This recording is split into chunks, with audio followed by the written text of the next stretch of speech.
Assalamualaikum. I am Mahfouza Yasmin from Tripoli department. Today, me and my team members are going to present a presentation on rain detector using 555 timer. We are Group 1. My other group members are Tonoy Bonik, MD Ismail Hossein, Sheikh Salman, Deep Ghosh and Anto Sarkar Bondhon. In this project, we are going to analyze the introduction, equipments on that we used in this project, design, implementation, simulation and hardware testing of this project. A rain sensor is a device that activated by rainfall. The rain sensor sends a signal to the transistor's base terminal when raindrops land on the water sensor.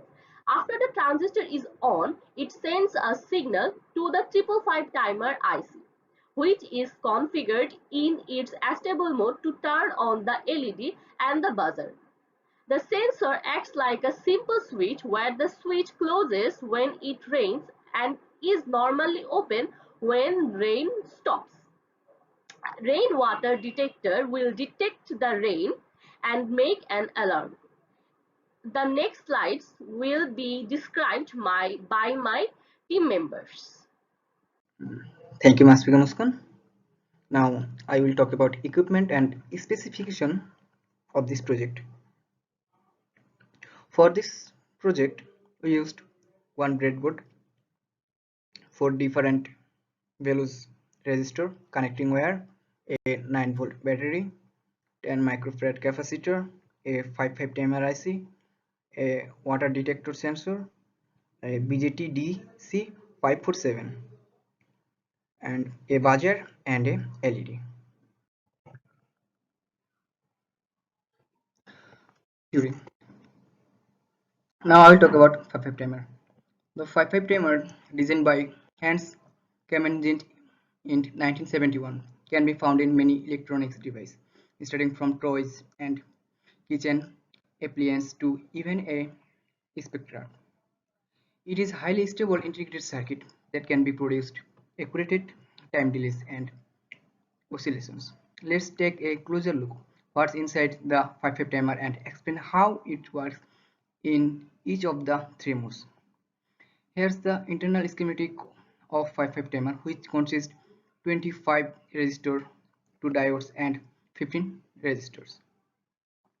A comparator is a circuit element that compares two analog input voltages at its positive non-inverting and negative inverting input terminal. If the input voltage at the positive terminal is higher than the input voltage at the negative terminal, the comparator will output 1. Vice versa, if the voltage at the negative input terminal is higher than the voltage at the positive terminal, the comparator will output 0. There are three types of operating modes of 5.5 timer: monostable mode, stable mode, and bistable mode. Monostable mode and stable mode are the most useful 5.5 timer mode. In this project, we used stable mode for building the project. Now, my group mate Tonoy Bonik will represent the next. Assalamualaikum sir, this is Tonoy Bonik. Thank you Ismail Abi for giving me the floor. Now discuss about the theory part. My previous group member already discussed about the mode of the 5.5 timer. The mode of the 5.5 timer is monostable, stable and bistable mode. Now I briefly discuss about this mode. First of all, I discuss about monostable mode. In monostable mode, the 5.5 timer output a single pulse of current for a certain length of time. This is sometimes referred to as a one-shot pulse. And in monostable mode, the 5.5 timer acts as an oscillator that generates a square wave. The frequency of the wave can be adjusted by changing the value of two resistors and capacitors connected to the chip. In our project, we used stable mode It is suitable for our project because it connected two resistor and one capacitor. By changing two resistor and one capacitor, we can change the pulse high and pulse low and the duty cycle, and also change the frequency. And it and by changing two resistor and one capacitor, we get a suitable pulse for our project. Now I discuss about project simulation and design. First of all, we see there is a 9-volt battery connected in our project. The 9-volt battery connected in pipe timer, BGT, and our sensor. And the key place we connected our sensor. When our rainwater sensor active high, the two wire is shorted, and our BGT and this BGT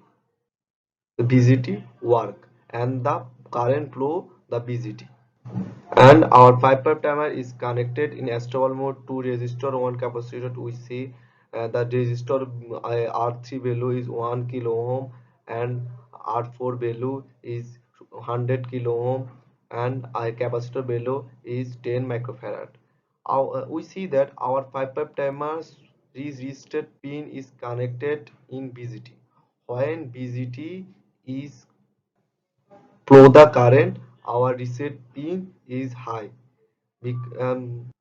Our sensor is when our sensor is active high, our BGT flow the current, and the uh, reset pin is active high. When our sensor is negative, our VB is 0, and the BGT don't work, and our pipe timer for reset pin is low, and the out pipe timer output connected a buzzer.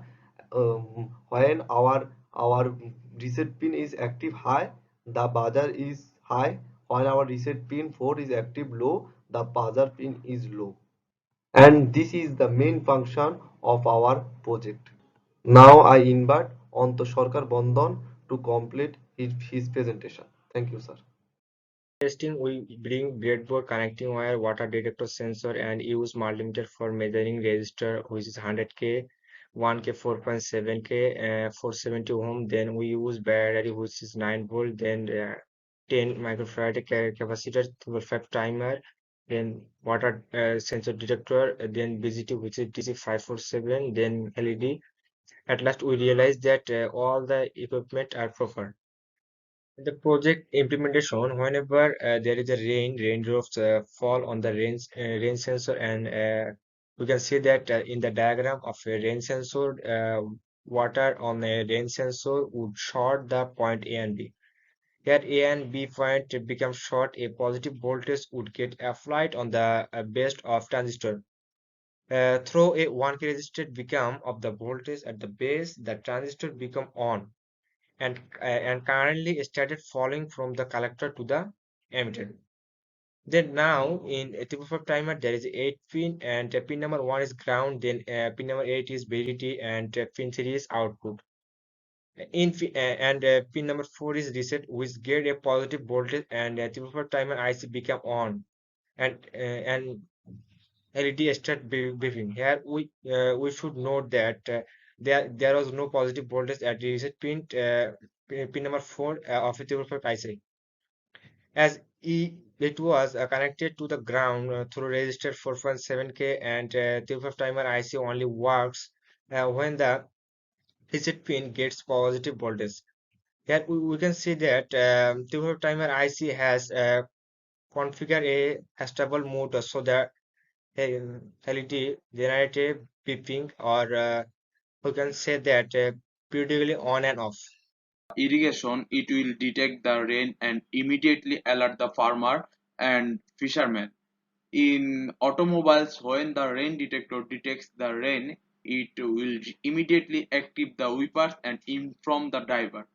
In normal household, with the help of the rainwater detector, we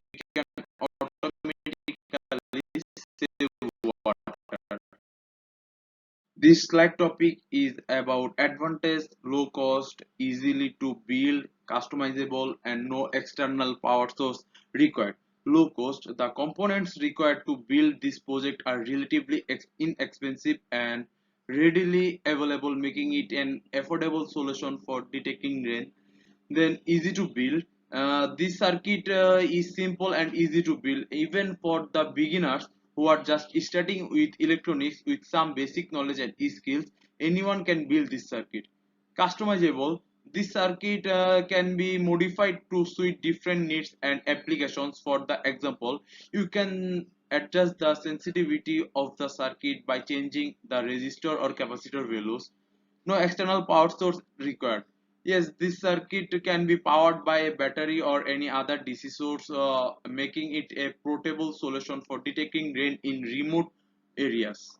This slide is about limitation, sensitivity, false alarm, power consumption, and range. Sensitivity, the sensitivity of the rain detector circuit may not be a consistent of it and maybe not be able to detect light rain to drizzle. False alarms. The circuit may give false alarm when it's exposed to high humidity or dew. This can be a problem if you are using the circuit to trigger an alarm or an automated system. Calibrations. The circuit needs to calibrate it properly to avoid false alarms or missed detections. Power consumption. The circuit may consume more power than other rain detection systems, which can be a concern if you plan to use it in a battery powered system. The range of the rain detector may not be sufficient for large outdoor areas. This can limit its usefulness in some applications. I am Deep Ghosh. Now I will start my presentation part. Precautions. Check the equipment working fine or not. When testing an IC, ensure that test voltage does not exceed the IC maximum allowable voltage. Make sure correct connection of component. Implement the circuit carefully when necessary. The design circuit should be rounded. Next part, conclusions. Conclusions. The project was successfully designed and implemented in hardware. Hardware testing was done successfully using digital multimeter. All the IC placed carefully within their operating voltage. The project was completed with minimum error. Thanks everyone.